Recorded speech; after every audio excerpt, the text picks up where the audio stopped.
Hello les passionnés d'industrie, alors bienvenue sur le seul média qui parle vraiment des enjeux RH de ce secteur. Et son objectif?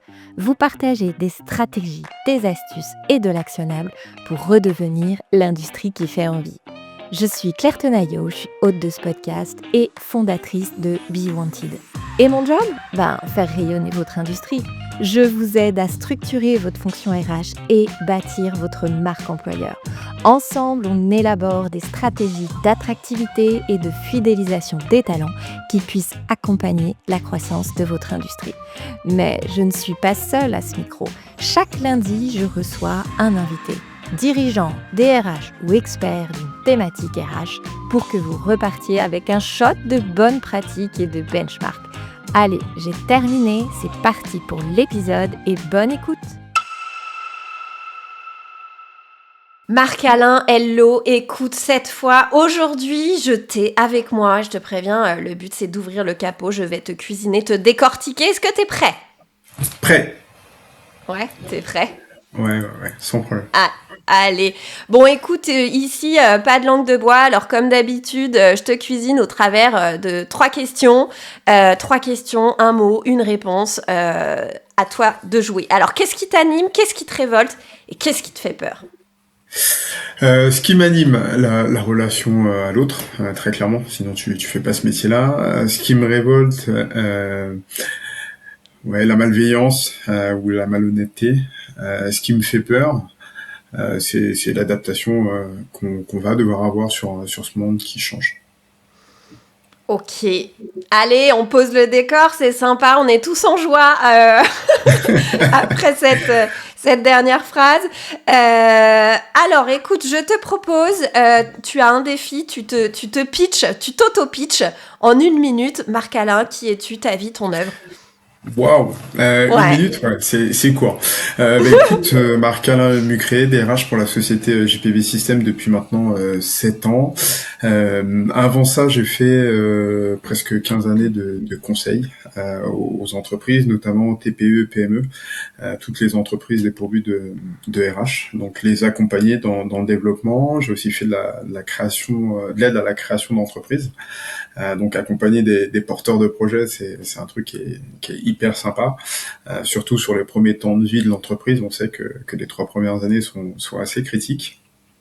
Jusqu'à l'embauche du premier salarié, où effectivement nos pauvres dirigeants de TPE soupçonnent pas tout ce que ça engendre.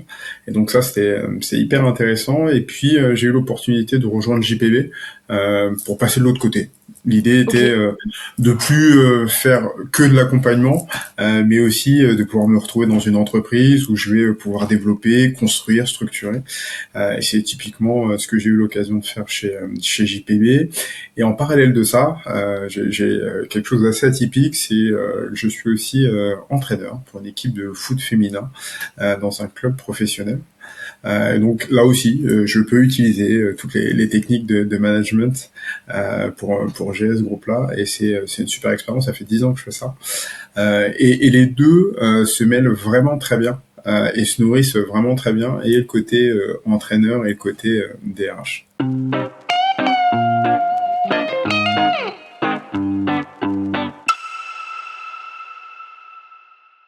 Bah écoute, trop bien, bravo, merci pour cette présentation. À vous qui nous écoutez, qui nous regardez, si c'est tout nouveau, hein, vous le savez, sur le podcast, maintenant tout est disponible sur YouTube, donc si vous nous écoutez sur, je ne sais pas, Apple Podcast, Deezer ou Spotify, n'hésitez pas à nous rejoindre sur YouTube. En plus, c'est hyper facile, vous pouvez commenter, vous pouvez partager vos idées sur YouTube, etc. Et depuis qu'on fait ça, je te le disais tout à l'heure, Marc-Alain, c'est assez incroyable la croissance du podcast, donc vraiment merci d'être là. Donc si vous voulez soutenir le podcast, allez sur YouTube. Écoute, je reviens à toi, Marc-Alain, maintenant. On va commencer par une chose très simple. Est-ce que tu peux me parler de tes 3 défis RH du moment? En tout cas, au moment où on se parle, tu bosses sur quoi? C'est quoi un peu tes 3 défis, tes 3 objectifs là, de ta feuille de route de cette année? Alors, la feuille de route, elle est dense, hein. Elle se limite pas aux trois Il y défis en que a je vais vous peut-être pas donner, que mais 3, ouais, j'imagine. très clairement. Le tout premier auquel je vais faire référence, c'est la structuration. JPB est une entreprise qui ne cesse de grandir. On grossit, hein. Je suis arrivé, j'étais le 52e salarié. Aujourd'hui, on est 150.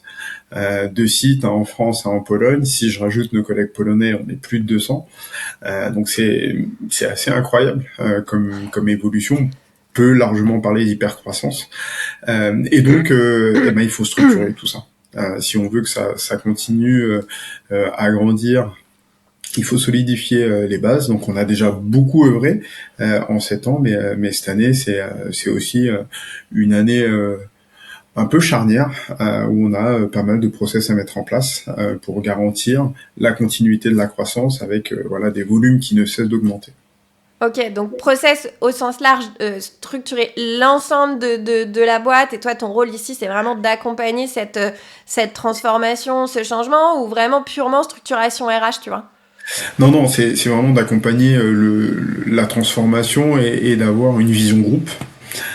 Parce que effectivement, à plus de 200 collaborateurs, on parle d'un groupe, et ça c'est important.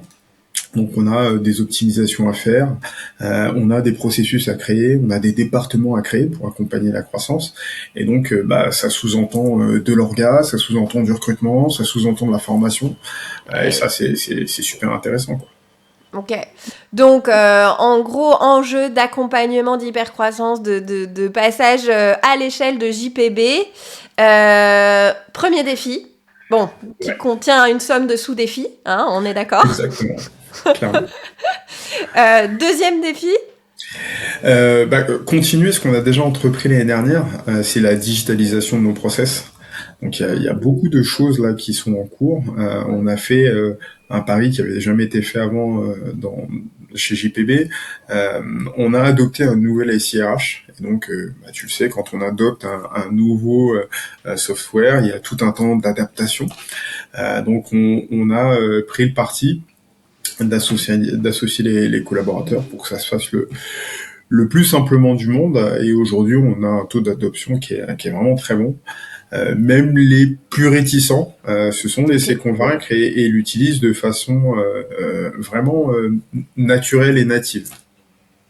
Et donc Ok. l'idée, c'est de continuer ce process de digitalisation. On a commencé avec le SIRH, mais il y a encore plein de choses à digitaliser. Et c'est vraiment, ça fait vraiment partie intégrante de la roadmap 2026.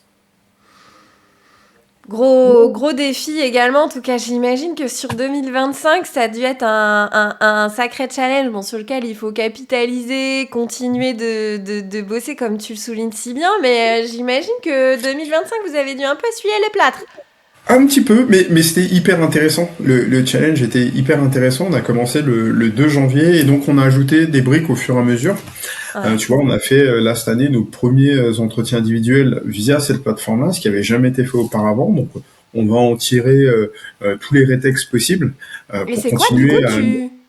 tu souhaites nommer la plateforme ou pas? Parce que tu vois, c'est souvent des questions qu'on me pose. Alors, t'as le Aucun droit de problème. nommer ou pas, Alors, c'est toi qui nous vois. on a choisi Lucas, on a fait un cahier des charges, on a auditionné quatre solutions, et en accord avec l'ensemble des membres du CODIR, on s'est orienté vers Lucas, qui était la solution qui, à l'instant T, correspondait le plus à nos besoins. Ok, parce que tu vois, je rebondis là-dessus, mais c'est un point qu'on aborde souvent dans le QGRH, tu sais, qui est la communauté hein, dédiée au RH de l'industrie que j'ai la chance d'animer. Et c'est un point qui revient souvent, en fait, le choix des outils digitaux. Et notamment côté RH, bah, souvent, tu sais, on a un peu le fantasme d'un outil qui fasse tout, qui soit méga complet, etc. Parce qu'on en a marre de faire des ressaisies, de bricoler un peu des petites API qui sont, tu sais, les logiciels qui font des ponts et qui t'évitent de faire de la double saisie, etc. Et la conclusion qu'on a à chaque fois, c'est, bah, en fait, il faut quand même faire le deuil. Soit tu choisis un logiciel, certes, qui fait beaucoup de choses, mais on va dire qu'il y a des briques et des spécialités. Soit ben, tu choisis une multitude de plus petites briques qui sont liées les unes avec les autres. Donc, est-ce que vous, voilà, vous avez trouvé votre bonheur? Qu'est-ce qui a un peu orienté le choix? Enfin, vraiment, c'est un truc qui revient super souvent au C'était QG, quoi. on a la chance, si tu veux, d'avoir un service digitalisation sur lequel je m'appuie et qui est venu challenger notre choix. Donc ça, c'est plutôt très intéressant. L'autre point, on a décidé effectivement de faire un choix collégial, donc associant le département IT, finance, RH, dans un premier temps, et de se dire, ok, voilà l'outil qui pourrait correspondre à nos besoins. Chacun a pu poser des questions, se projeter un peu sur les utilisations qu'il pourrait en faire. Et on a démarré avec Lucas d'abord sur le socle RH, donc qui est la base de l'outil. Et ensuite, voyant tout ce qu'on pouvait automatiser, ma collègue de la finance m'a dit ce serait peut-être bien aussi On va y aller, les gars. qu'on puisse l'utiliser. Et en fait, c'est ça qui est hyper intéressant, c'est qu'on a ajouté des briques au fur et à mesure. On n'a pas cherché à tout révolutionner d'un coup, parce que ça faisait beaucoup de changements pour les collaborateurs qui avaient utilisé jusque-là le même soft depuis la création, mais qui n'était pas un CRH, qui nous obligeait à avoir des dossiers papier qui étaient monstrueux. Là, on a quand même fait un vrai step en avant avec Lucas. Il reste encore des choses à faire. Tu vois, je te l'ai dit, cette année, on a inclus les entretiens individuels de fin d'année, qui est quelque chose de très nouveau, où chaque collaborateur a dû préparer son entretien, donc documenter. Mais c'est Ouais, et puis mine de rien, c'est un intéressant. sacré changement, ça, à côté collaborateur. Ah oui, ça se Clairement, passe comme ça maintenant, les entretiens. clairement. Enfin, du coup, tu vois, t'as un peu le stress, l'appréhension Donc, au démarrage. ce qui est hyper bien là-dedans, c'est que on s'est dit, bah, ok, voilà, on change les choses, mais on va vous accompagner. Donc, on a fait des ateliers ouverts. Donc, ma collègue a animé ces ateliers-là, pardon. Et l'idée, c'est, venez, on vous explique comment ça fonctionne. Vous pouvez poser toutes les questions. Il n'y a rien de complètement définitif. Si jamais vous vous trompez, on pourra vous aider à revenir en arrière. Donc, on a eu des gens, tu vois, qui ont validé l'entretien alors qu'il fallait surtout pas. Ok, pas de problème. On regarde. Ce qui était aussi hyper intéressant, c'est d'avoir ces questions de, ok, mais je peux tout dire. Bah oui, oui, pose toutes les questions que tu as à poser. C'est un véritable moment d'échange qu'on a souhaité sacraliser. Et le collaborateur, une fois que c'est signé, il a accès à son entretien, c'est dans son espace perso, et il peut consulter ses objectifs, ses résultats, ses KPI, et ainsi de suite. Ok. Bon, écoute, c'était la petite parenthèse en tout cas, parce que vraiment, c'est un point qui. J'aime bien voir ce genre de rétexte parce que mine de rien, j'ai du mal à en trouver, tu vois, Mmh. parfois. Donc, tu m'as tendu la perche, je l'ai prise. Euh, Et alors, raconte-moi, troisième défi. Eh ben, la fidélisation, parce que quand tu grandis comme ça, il y a beaucoup de choses qui changent, on rajoute des process, et l'idée c'est de réussir à garder tous nos collaborateurs. Ça passe par plein de choses, ça passe par des outils, mais ça passe aussi par un management de proximité qu'on a renforcé, des managers de proximité qu'on accompagne tous les jours, sur lesquels on échange. Et en se disant, voilà, votre objectif en tant que manager, c'est de faire grandir vos équipes. Et je pense que c'est un des moyens de fidéliser, bien au-delà de la partie financière qu'on connaît tous. Et effectivement, c'est aussi une source de motivation. Mais plus le collaborateur va trouver du sens dans ce qu'il fait, plus le collaborateur va pouvoir se projeter. Là, on arrive sur une taille d'entreprise où tu peux imaginer des parcours. Donc avec des collaborateurs qui évoluent d'un département à un autre, des collaborateurs qui évoluent d'un métier à un autre. Et ça, c'est hyper intéressant. Donc c'est aussi comme ça que tu vas pouvoir garder tous ces collaborateurs-là. On cherche aussi là à créer des talent review, donc à Mm. imaginer tous ces hauts potentiels, savoir comment on peut les garder, comment on peut les accompagner dans le développement de leurs compétences, et demain les amener à prendre des responsabilités un peu plus grandes. Ok.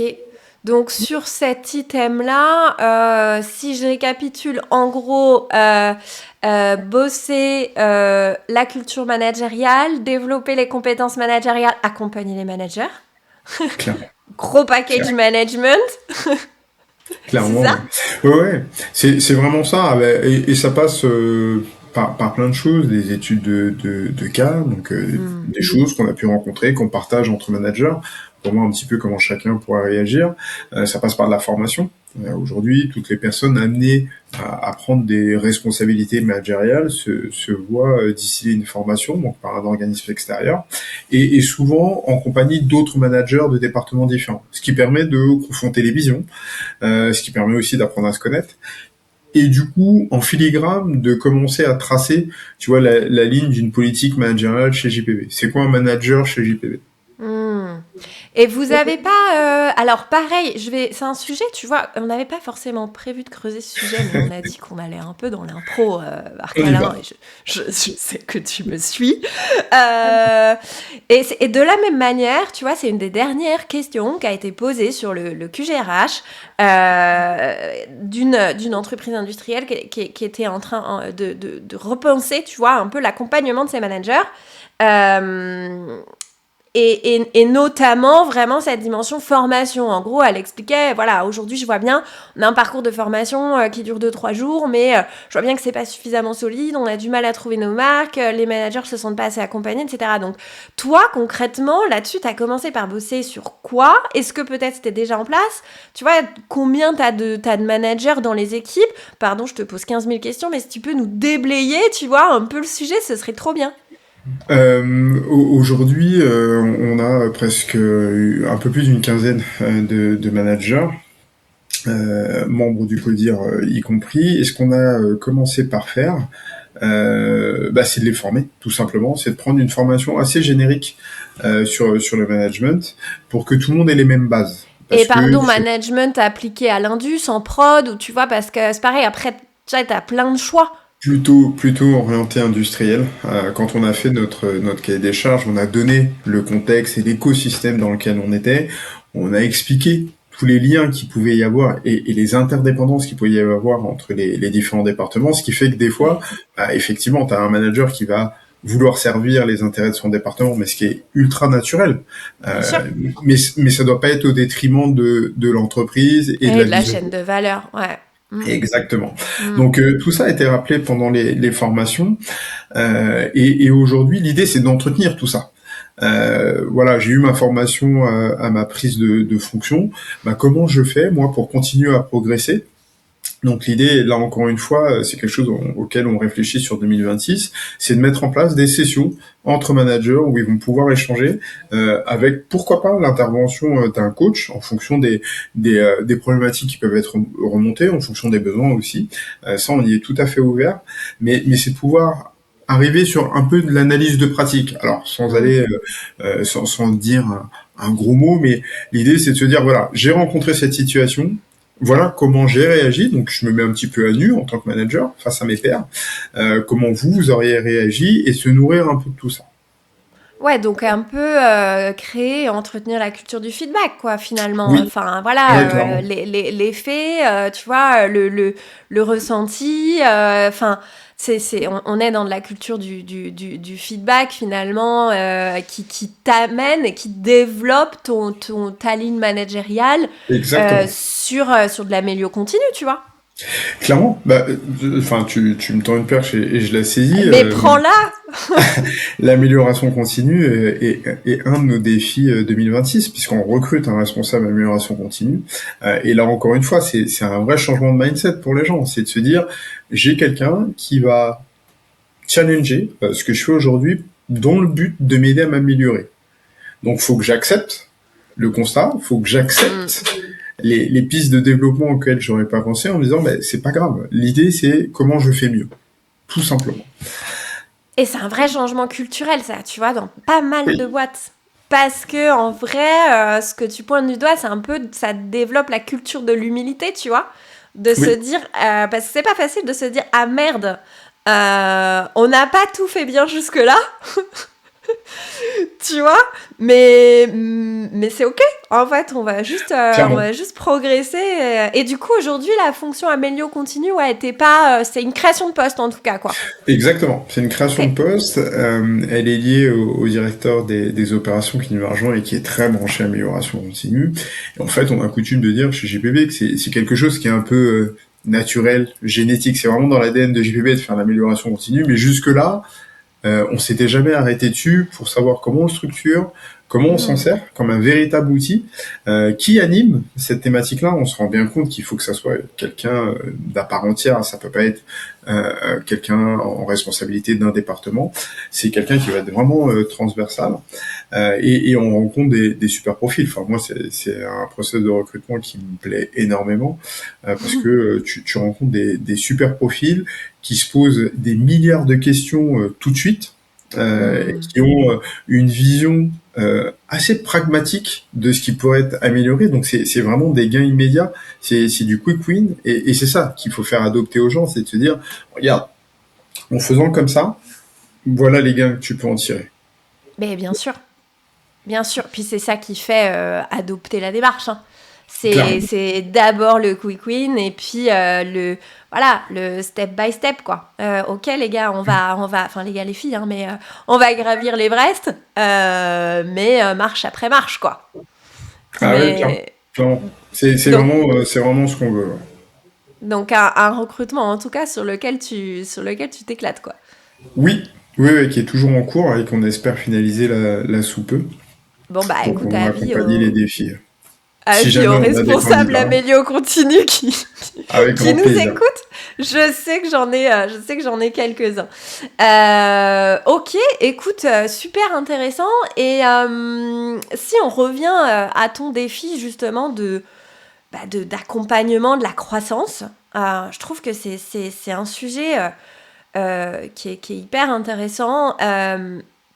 Parce que il y a les enjeux effectivement de recrutement, mais il y a les enjeux aussi culturels, tu vois, de garder la culture de la boîte, l'ADN, la structure. Enfin, en fait, c'est transformer sans vraiment changer.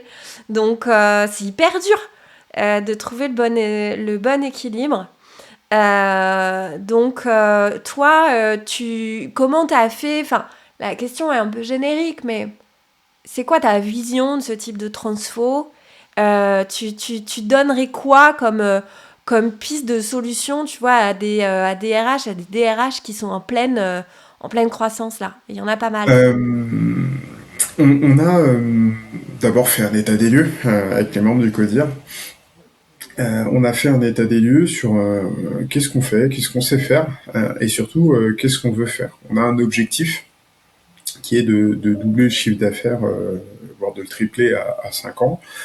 Comment on se met en place pour réussir à faire ça? euh, Quels sont aujourd'hui les champs qui sont pas couverts et qui pourraient nous permettre d'accompagner cette croissance.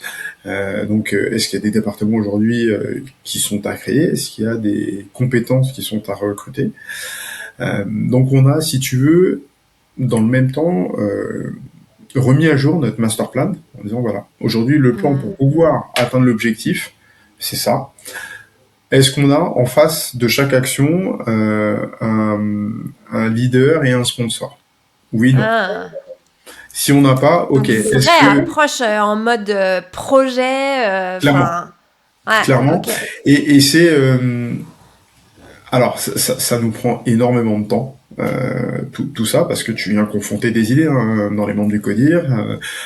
T'as un directeur financier, t'as un directeur R&D, t'as un directeur des ops, t'as le directeur sales, t'as moi, et donc on a tous forcément des visions qui sont très différentes et il faut réussir à faire converger tout ça. Ça a été le premier défi. Aujourd'hui, ça c'est fait. Et maintenant, c'est comment on fait vivre ce Hmm. document-là pour pas que ça reste juste un master plan qu'on met sur le côté et qu'on est ravi de montrer pendant les audits. Parce que effectivement, les collaborateurs, quand tu leur exposes les ambitions, mais ils ont des attentes. Donc, tu as déjà des collaborateurs qui te font des appels du pied en disant, moi, j'ai entendu parler de cette action-là, ça me plaît, j'ai envie d'y être. Comment je peux me positionner? Et ça, c'est génial. Ça vient du coup renforcer l'attractivité, tu vois, et les idées de fidélisation. Dès lors que tu vas pouvoir proposer des actions un peu singulières, les gens ils ont envie de s'investir. Ça c'est top. Ouais, ils ont envie d'en être, ils ont envie de participer au projet de la boîte. Enfin, c'est chouette. Ok, on cause recrutement? Oui, oui, oui, oui. Alors il y a quelque chose dont on n'a pas parlé. Hein. Tout ça est pas anodin. On a fait une ouverture au capital Ok. fin d'année dernière. Et c'est aussi ça qui permet d'accélérer tout ce qu'on vient de se dire. Et donc oui, effectivement, il y a plusieurs Donc recrutements qui sont en jusque-là, cours. pardon, capital détenu par... Damien Marc, le président, Ok. seul. Donc, lui a souhaité effectivement permettre à l'entreprise de prendre une nouvelle dimension, de pouvoir Ok. monter un step. Et donc, il a fait cette ouverture de capital. Et effectivement, du coup, ça accélère beaucoup de choses. Ouais. Et c'est aussi là ce qui rend le challenge intéressant. Tu vois, c'est de se dire, on a aujourd'hui tout un moteur qui nous permet d'accélérer la structuration de l'entreprise, qui va nous donner aussi des moyens pour pouvoir accompagner cette structuration, donc des moyens logistiques, financiers, humains. Et donc, on a aujourd'hui les moyens de nos ambitions. Ok. C'est chouette de pouvoir se Ouais, dire ça. clairement. Clairement. Enfin, c'est hyper appréciable de pouvoir œuvrer dans une boîte en ayant les moyens de pouvoir créer des postes, de proposer des salaires qui sont en corrélation avec le marché. Alors, c'est plus simple, je l'admets. C'est plus simple. Ouais, et toi côté RH, parce que, alors ça, autant te dire que c'est pas un truc que j'entends tous les jours. J'imagine. D'entendre un DRH me dire on a les moyens de nos ambitions claires, je crois que c'est à marquer d'une pierre blanche. Tu vois? Genre vraiment. Tant mieux, tant mieux, tant mieux. Donc, il faut absolument que JPB System nous donne les solutions parce que celle-là, je l'ai jamais Alors, entendue. Ou alors, tu vois, dans des très grosses, dans des très très grosses machines, dans des très très grosses boîtes, limite CAC 40, voilà. alors, Mais on n'a pas cette prétention-là aujourd'hui, hein, qu'on soit d'accord. bah attends, Mais, si vous mais faites x2, x3 en 5 ans, CAC 40 dans 10.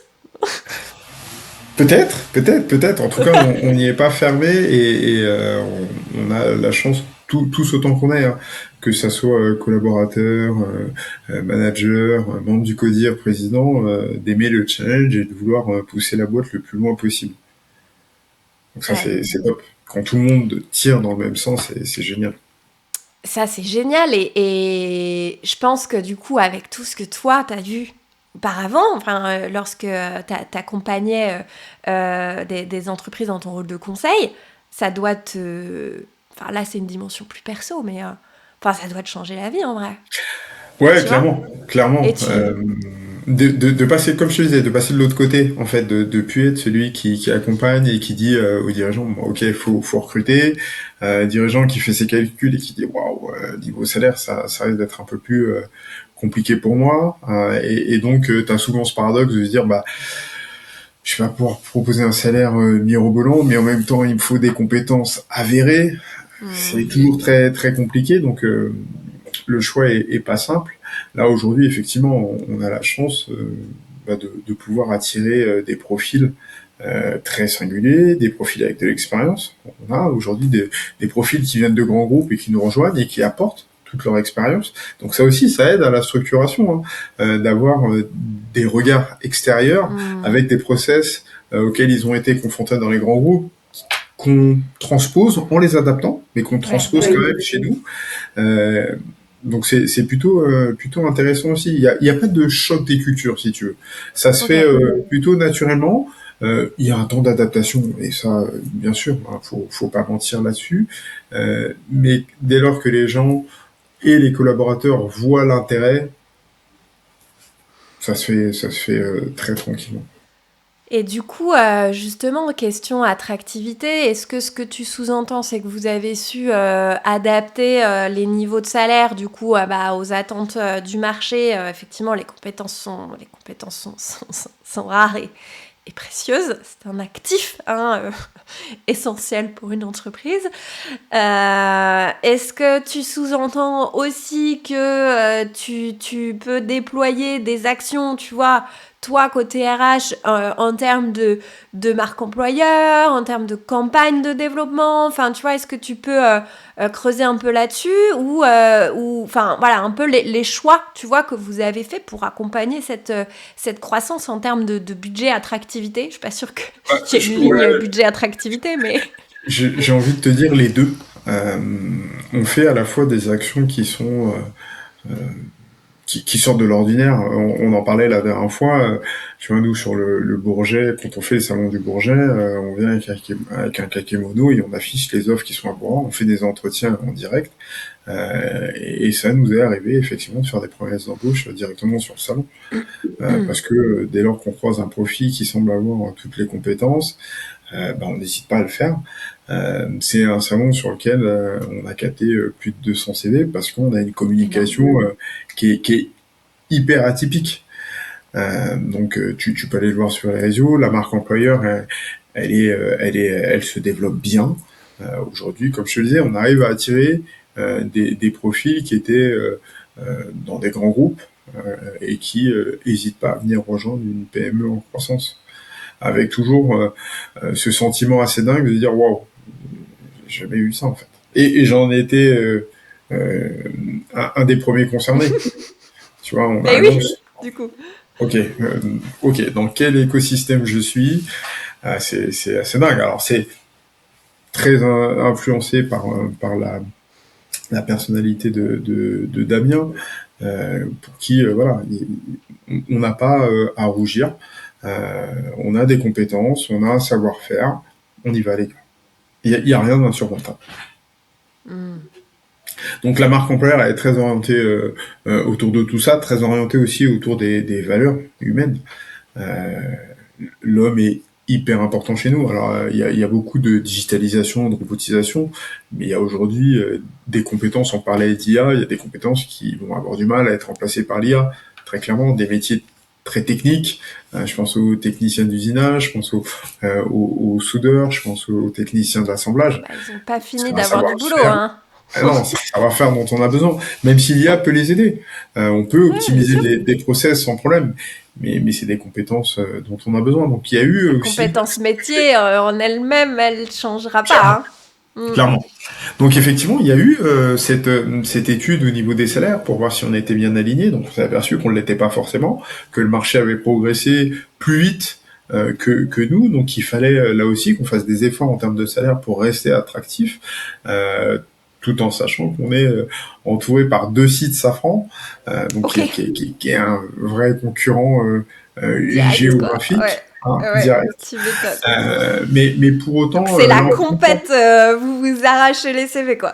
alors, non, parce que je pense que mine de rien, c'est des environnements qui restent assez différents il n'y a pas forcément de compétition. Maintenant, oui, je pense qu'un collaborateur qui a le choix réfléchira entre un grand groupe qui connaît et une PME qui Ouais, vous connaît pas attirez pas les forcément. mêmes profils, vous n'êtes pas sur les mêmes Non, personas, quoi. non, pas du tout. Mais pour autant, on a un taux de transformation après la visite de l'atelier qui est hyper élevé parce que je pense que les gens prennent conscience.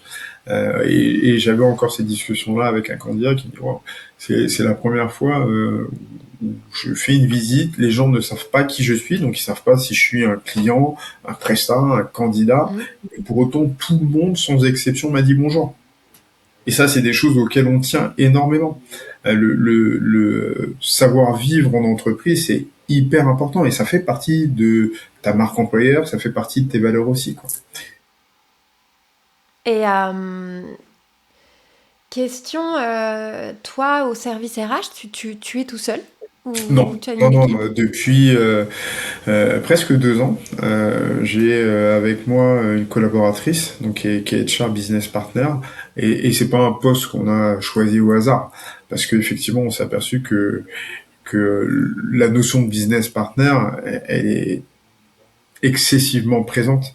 On accompagne tous les départements sans exception pour faire du recrutement, de la formation, pour accompagner les collaborateurs dans leur vie quotidienne au sein de l'entreprise. Et ça, c'est très important chez nous. Elle a cette fonction effectivement de faire le lien entre le département RH en tant que tel et les collaborateurs, les problématiques qui peuvent être rencontrées, et puis surtout d'apporter voilà ce service de proximité. Trop bien. Et quand on a échangé pour préparer l'épisode, enfin, on a surtout papoté pour faire connaissance, faut le c'est dire. c'est vrai. Hein. Mais tu m'avais parlé aussi d'un enjeu, en tout cas sur lequel, et ça fait le lien, je pense, aussi avec ton autre activité d'entraîneur, sur la féminisation des métiers. Ouais, tu me Euh, parlais des défis, j'aurais pu le mettre dedans, mais pour moi c'est quelque chose qui est en filigrane. je t'en ai Euh, donné que trois non plus, je t'ai pas facilité la vie, j'ai conscience. non, Hein. c'est vrai. Mais ça fait effectivement partie de nos défis. C'est vrai que dans l'industrie, c'est compliqué de Mm. recruter des profils féminins. Pour autant, c'est quelque chose qu'on perd pas de vue. La preuve en est, on a notre première technicienne d'usinage en alternance. En 7 ans, c'est la première candidature que j'arrive à capter et qui en plus est une super candidate. Trop bien. Elle fait vraiment le job et c'est quelqu'un qu'on a envie de garder par la suite. Euh, il y a en tout cas cette volonté de féminisation des métiers et d'avoir aussi voilà des publics féminins qui nous rejoignent sur des métiers techniques. Enfin, moi, j'ai aucun problème avec ça.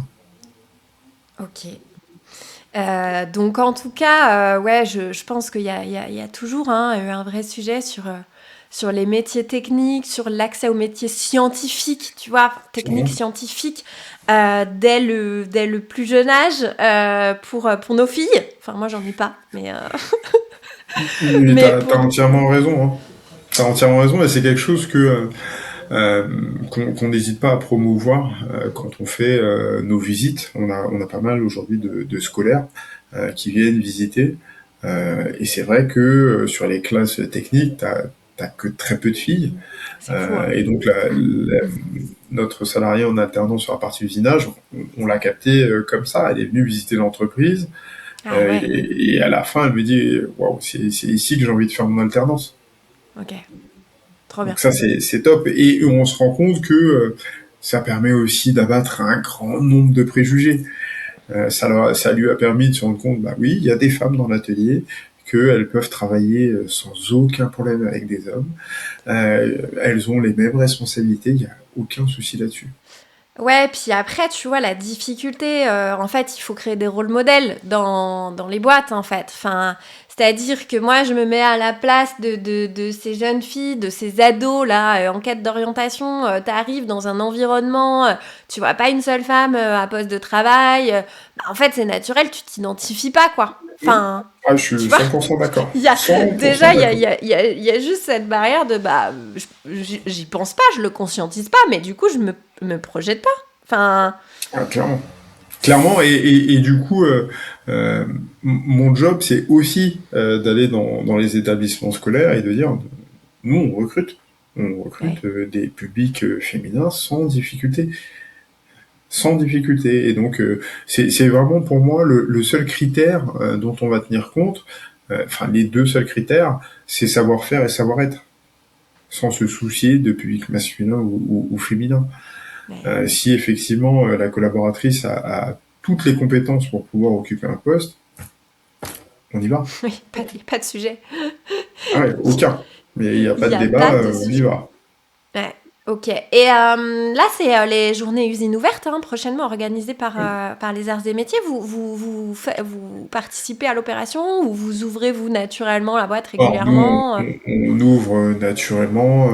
L'année dernière, on a fait cinq visites de scolaires allant de l'école d'ingé Ok. au bac pro usinage. Euh, Parce que là aussi, c'est des métiers qui sont très pénuriques, donc il faut pouvoir intéresser les scolaires très tôt. On accueille aussi, alors, quand on peut, les stages de troisième, parce que ça, c'est aussi intéressant, mais c'est beaucoup plus compliqué à mettre en œuvre. Et généralement, nous, les stagiaires, quand ils viennent chez nous, ils font un parcours qui leur permet de voir le maximum de métiers possibles. Donc, ils vont Ah ouais, voir tu leur fais un la parcours, c'est vachement bien, conception, ça, ouais, découverte de différents métiers, quoi. ouais, ils découvrent le maximum de départements. Je vais pas te dire tout, ce serait Oui. mentir, mais ils vont voir la R&D, ils vont voir l'industrialisation, ils vont voir la prod, ils vont voir la partie IT, parce qu'on sait qu'il y a beaucoup de profils qui sont sensibles aux nouvelles technologies. Ils vont voir aussi la communication. les sales un peu plus compliqués, mais en tout cas voilà, ça leur permet d'avoir une présentation plutôt globale de l'entreprise et ils peuvent se voir présenter plus d'une trentaine de métiers différents. Non, Et mais c'est tu quand vois, même au-delà, beaucoup plus simple. mais oui, mais je trouve ça génial. D'ailleurs, je suis en plein dedans parce que j'ai mon fils qui est en seconde, tu sais, en pleine recherche. Enfin, il fait pas grand-chose entre nous, mais peu importe. Il est censé être en pleine recherche de son stage. Et en fait, justement, là, il a postulé sur grosse boîte industrielle, les chantiers de l'Atlantique. Voilà. Ok. Qui a mis en place ce type de parcours, en fait, alors, sur une semaine. C'est relativement court. Mais je trouve ça hyper intéressant aussi pour leur culture industrielle. Tu vois, parce que, ok, tu t'imprègnes du fonctionnement de la boîte. Alors, même si, évidemment, en une semaine, tu vas pas tous les métiers, ni même en 2 semaines, ni même... Voilà. Mais je pense qu'on est d'accord là-dessus. Mais au-delà de ça, c'est la perception un peu d'une chaîne de valeur de, tu vois, qu'est-ce qui se passe dans une boîte, en fait. Qu'est-ce qui se passe dans une boîte industrielle qui est souvent hyper opacifiée, ou moi je le vois, hein, parce que je connais plein de gens qui ne comprennent pas, en fait, ce que c'est que l'industrie, l'inter-industrie. Et ben en fait, je trouve ça hyper intelligent comme mode de fonctionnement, de découverte, parce qu'en fait, tu découvres la chaîne de valeur, quoi. Tu vois? Clairement. Non, Et je clairement. trouve ça Et trop c'est précieux de faire vraiment ça. comme ça qu'on l'a pensé, en se disant, voilà, plutôt que de contenter les élèves sur un seul département, un seul métier, le fameux stage photocopie. Alors, certes, ils restent en observation, mais ils vont être en observation sur des départements auxquels ils auraient peut-être jamais eu accès. Mais c'est ça. Et ils auraient jamais pensé, tu vois? Clairement, Parce clairement. qu'en vrai, t'as 15 ans, tu te dis pas, tiens, je vais faire de l'industrialisation. Et on a eu une élève, tu vois, qui a découvert la soudure et qui nous a dit ah ouais, j'y avais jamais pensé, je m'attendais pas Ouais, à ça. Je m'attendais bien pas à sûr. quelque chose de si technique. Je m'attendais pas à pouvoir, de par ce métier-là, apporter de la valeur ajoutée, alors que nous, c'est typiquement ça. Hein. C'est très technique à faire. C'est pas à la portée de n'importe qui. Donc c'est plutôt intéressant d'avoir quelqu'un qui te dit, j'y ai jamais pensé, ça me plaît, je me projette. Ouais, ouais. Ah, moi, je trouve que c'est un super moyen d'accueillir des stagiaires, de créer de l'attractivité autour de l'industrie et Alors, de l'acculturation. Enfin, franchement, c'est trop bien. Moi, je trouve ça génial. c'est génial. La seule difficulté, c'est qu'on peut pas répondre à toutes les Ah, c'est demandes ça. parce que il y en a beaucoup, vraiment beaucoup. C'est la C'est toujours un limite. peu frustrant de dire non. Ouais. Parce qu'en plus, voilà, c'est des élèves de troisième à qui tu vas pas forcément faire passer un entretien. Donc, c'est vrai que là, on fait jouer le réseau. Bah On oui, essaye évidemment. de prendre aussi des élèves un peu méritants qui nous sont recommandés.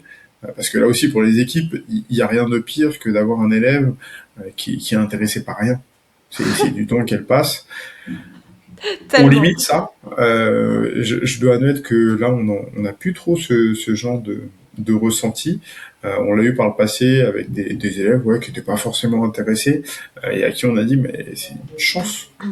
C'est une chance. Enfin, on a Ah, ils mesurent pas. des ingénieurs arts et métiers, on a des développeurs d'un niveau qui est assez incroyable. Donc de pouvoir être aux côtés de ce type de professionnels-là, faut en profiter. Enfin, C'est poser toutes clair. les questions que vous avez à poser. Et il se vaut aussi présenter des parcours, notamment des stagiaires qu'on fait un stage de 6 mois chez nous et qu'on a embauché derrière et qui se retrouvent aujourd'hui sur des postes à responsabilité. Hmm. Donc là, on parlait de parcours tout à l'heure. C'est un type de parcours dont aujourd'hui il faut faire la promotion. Mais clairement. Bah écoute, vous avez tout compris, quoi. On espère. En tout cas, on fait tout pour. Alors, je dis pas qu'on se trompe jamais, hein, bien évidemment que ça arrive, mais en tout cas, on apprend. Des erreurs, on apprend euh, de process qui sont peut-être mal agencés, mal organisés. On n'a pas de souci à revoir notre copie et à faire en sorte qu'on s'améliore. C'est pour ça que je disais, on a toujours fait de l'amélioration continue, mais sans Hmm. véritablement le savoir, si tu veux. Ouais, Aujourd'hui, bien quand sûr. tu poses les mots, les termes et les méthodos, bah, tu te rends compte que Ouais, c'était déjà très bien, mais en qu'on vrai, peut vous faire y encore étiez. mieux. Ouais, en fait, en clair, vous y étiez en termes de culture, de Oui, boîte, sans que ce soit spécialement conceptualisé. exactement. Mais en C'est même exactement temps, ça. c'est ce que disent souvent les ingés, parce que crois-moi, j'en fréquente depuis des années des ingés Amélio continu, et je les adore, pour toutes les raisons que tu as citées tout à l'heure. Et en fait, non, mais en fait, ok, il y a des concepts, il y a des méthodes, etc. Mais avant tout, c'est quoi? C'est du bon sens, tu vois. Clairement. Le bon sens paysan, mais et tu vois, pas du tout dans le sens péjoratif. C'est voilà, c'est juste on fait les choses du mieux possible dès le départ, quoi. Et Exactement ça. après, on optimise, on améliore, etc. Et C'est je trouve que exactement c'est ça. super. Et en plus, ils ont une capacité à accompagner la résistance au changement qui est top. Ben ouais, mais oui. Qui est Non, vraiment mais tu top. sais que moi, pareil, c'était dans mes profils, enfin, quand je recrutais, il y a maintenant pas mal d'années, mais c'était mes profils préférés à recruter. Ah, Ouais, mais je le dis je chaud. comprends. J'en avais jamais recruté avant et écoute, le process est passionnant, mais ils le sont tous, hein. Mais Enfin, moi, oui! j'ai été amené à recruter des techniciens d'usinage dès mon arrivée. C'est un métier que je connaissais pas du tout Ah, mais j'adore l'usinage. et J'adore qui est l'usinage. hyper technique. Mais Qui est hyper technique. Enfin, moi, tellement. j'adore. Enfin, J'avoue, j'adore c'est top. l'usinage. Mais tous. Enfin, il y a aujourd'hui, il y a pas un métier où je vais dire ouais, bof. T'as raison. Non. En Enfin, vrai, t'as raison. ils ont tous leur spécificité. La soudure, je suis incapable de faire la qualité de soudure qu'ils ont. Enfin, je suis extrêmement nul. J'ai pas de souci à l'admettre. La même. Même Pareil. l'assemblage. Enfin, tout le monde prend conscience de la responsabilité qu'il a à son poste. Et aujourd'hui, bah, on a quand même des pièces qui vont sur des moteurs d'avion. Donc, une pièce mal soudée, mal assemblée, ça peut avoir des répercussions. Donc, on a mis en place beaucoup de process pour sécuriser tout ça. Et donc l'idée, c'est de leur dire aussi, bah, vous n'êtes pas sur une action lambda. Vous êtes Ouais, sur une action à chaque poste qui a un niveau de responsabilité qu'il va falloir respecter. carrément. Écoute, on est dans le timing, Marc-Alain. Top, top. Je pense que nous sommes déjà à la fin de notre échange. On va devoir Waouh. se quitter. Voilà, c'est pas si vite, hein. Bah ouais, clairement, clairement, mais c'est Enfin, j'espère. hyper sympa. Ouais, non, très bien, très bien. Moi, je me suis retrouvé, comme je te l'avais dit, ce type d'échange est hyper intéressant pour nous. C'est bien aussi de se voir un peu confronté, cuisiner, comme tu l'avais dit au démarrage, parce que c'est pas un exercice qu'on fait tous les jours. On a plutôt la tête dans le guidon à essayer de structurer, à trouver les bonnes idées qui font que les gens vont nous rejoindre et rester surtout. C'est pas le tout de nous rejoindre, c'est surtout de rester, C'est clair. progresser. Donc prendre un peu de hauteur comme ça, c'est toujours hyper intéressant. Et puis ça contribue à faire parler de JPB, ça contribue à faire rayonner la marque employeur, pas juste à une échelle locale. Donc moi je suis toujours preneur de ce genre de choses. Écoute, on est écouté partout en France et pas seulement d'ailleurs. Tu sais que le deuxième pays où on écoute le plus le podcast, c'est aux US.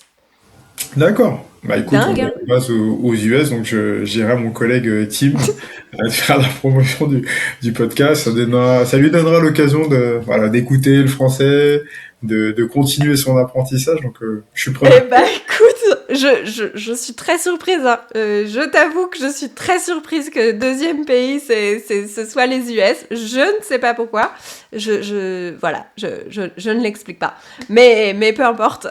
Donc, en tout cas, cet épisode va voyager en France et ailleurs. US, outre-Atlantique ou pas. Mais en tout cas, moi, j'ai vraiment apprécié l'échange. J'aurais aimé... c'est tout. Moi, je suis toujours frustrée, tu sais, à chaque échange parce que j'ai envie de tirer toutes les ficelles. Tu vois, c'est mon biais de RH et en même temps de piquer d'Amélio continu, tu sais, où j'ai envie de tout creuser. Mais il faut savoir s'arrêter. C'est vrai. En tout Donc, cas, content aussi. Merci à toi. Merci à JPB pour la confiance aussi accordée à recevoir ton témoignage. Et puis, on se le disait, ton épisode, au moment d'enregistrer, on est le 18 mars.